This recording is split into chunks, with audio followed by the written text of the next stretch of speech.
the NBC Montana Morning Sprint. Everything you need to know to start the day. Sponsored by Bitterroot Furniture. Drive a little, save a lot. Yeah, time for your morning sprint. Brooke is checking weather in our headlines today. Bozeman Health, Haven, and MSU invite you to a Native American Women's Healing Workshop with the director of the Indian Law Program at Lewis and Clark Law School. Dr. Karma Corcoran will highlight themes in her book on the struggles that Native American women face. Well, Bozeman enjoyed artwork, drum circles, round dances, and the dedication of a soon-to-be unveiled medicine wheel, all on Pete's Hill for the Indigenous Peoples Day celebrations. Bozeman, Missoula, Harlem, and Livingston do officially recognize Indigenous Peoples Day, and founders are working toward a statewide recognition for that holiday.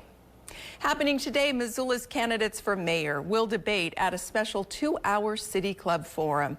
The town hall-style forum will feature Mike Nugent and Andrea Davis, who are moving on to the general election. Then you will have another chance to hear these mayoral candidates a week from today, and also the city council candidates will speak at that forum. That one will be at the Zootown Arts Community Center. And you're encouraged to ask your questions. Liz Cheney is cautious but optimistic about the future of our country. At the Mansfield lecture in Missoula, she said people fighting for it outnumber those trying to unravel it.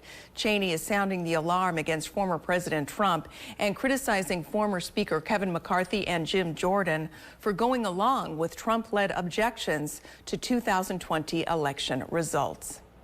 Har Shalom in Missoula says all of your support coming in is overwhelming that Jewish community.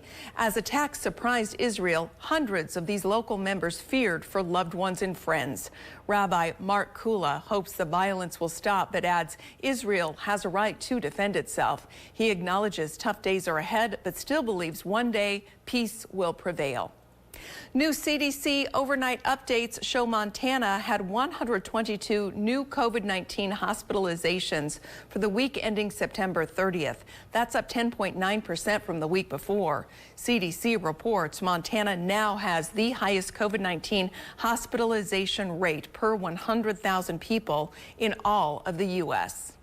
All right, in Big Sky Friday nights this week, Gallatin High will host Billings West. Belgrade will host the Bozeman Raptors.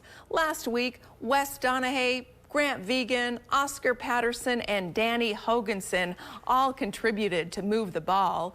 Aiden Matisich got a tackle for a loss. Cooper Walker made an interception. In the end, Gallatin beat Belgrade and has just one loss on the season. And just quickly here, we've got some images coming in of low clouds across western Montana. Patrick Booth stumbled upon this scene in Glacier National Park.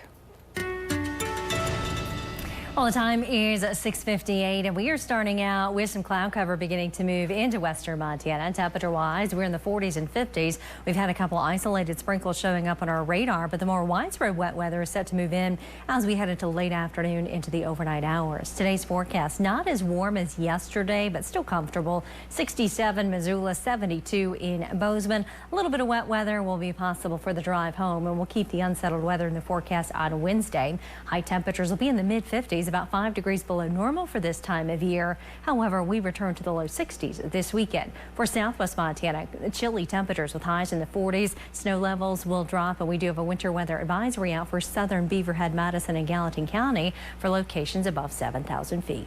All right, thank you so much, Brooke. NBC Montana is back tonight with your complete news and weather coverage. We'll have complete forecasts for you for Kalispell, Missoula, Butte, and Bozeman. And we will be covering that special 2-hour debate between Missoula's mayoral candidates who are moving on to the general election.